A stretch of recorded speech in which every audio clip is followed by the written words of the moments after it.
Bokeh.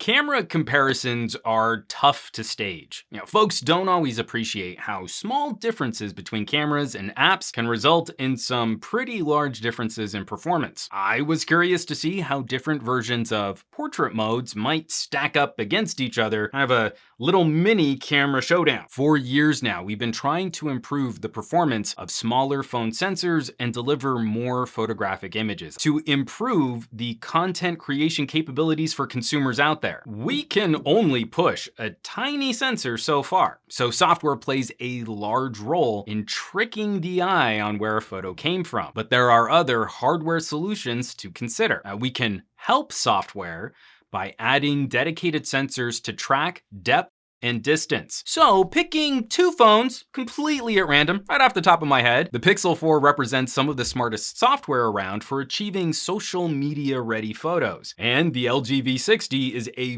brutal hardware competitor. Now, the Pixel 4 uses a telephoto sensor and software to identify a subject and cut them from the background. The V60 uses some fancy time-of-flight hardware to scan the scene, and that depth data tells the camera where to cut for your subject. Shooting a terrible subject around my neighborhood, the results were interesting. Spoiler alert, there's no outright winner here. Picking the V60 as one of the competitors, we get a much wider portrait mode than the telephoto on the Pixel 4. And matching the frame by moving the phone closer to my face results in a bit more optical distortion. I already look weird, but I don't think I look that weird. And sadly, the V60 does not have an option to zoom in for a portrait shot, even though it's got a massive resolution advantage. Also making this comparison tricky, the Pixel is just plain better at colorful HDR processing. So straight out of the camera and uploading to Instagram, most folks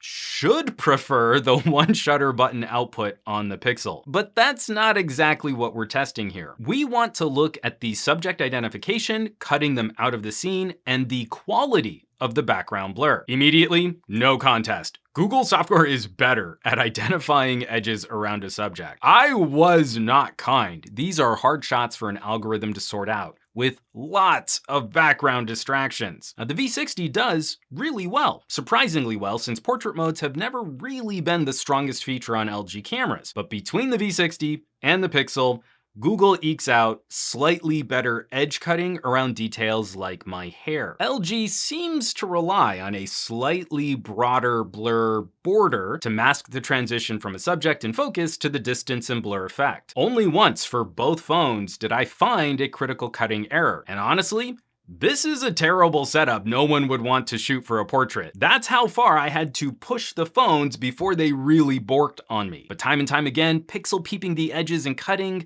the Pixel 4 wins. Now, the quality of the blur, that's where things get a bit sticky. I don't like the blur effect as much on the Pixel 4. It still feels a bit simpler in how it applies the blur. Like we cut out the subject and then just apply one filter pass to the whole background and call it a day. At its max setting, it looks super fake. And the Pixel just doesn't capture as much information for a photo editing app to work with. There's this blur slider, and that's about it. When we add time of flight data to a photo, the blur gets a bit more subtle, but the phone plays with distance in a more natural way. Now, the V60 isn't able to do the same layered effect I loved from the Nokia 9, but it's overall a better blurring effect. Then, with this distance information, there are just more fun things we can do with it. iPhone style portrait mode editing and lighting and filters, but informed by the time of flight camera. So that's why I don't really think there's a winner here. The Pixel totally remains the more effortless photography option. That hasn't changed. The wider lens on the V60 portrait mode makes a head and shoulders portrait shot a bit trickier, but a bold ground level shot like this would have been so much harder from the Pixel, and I don't think it would have come out as nice. And whenever we fight software brains against hardware brawn,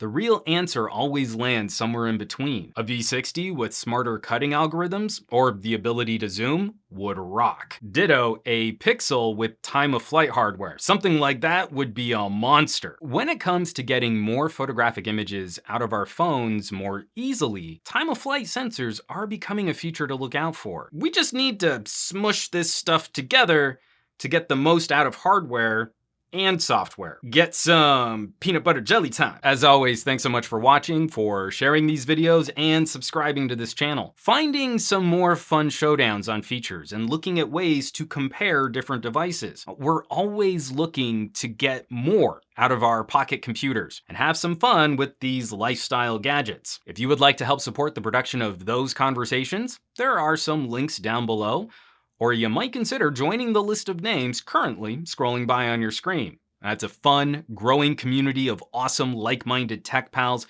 It's a huge resource for me as I'm planning future videos and editorials.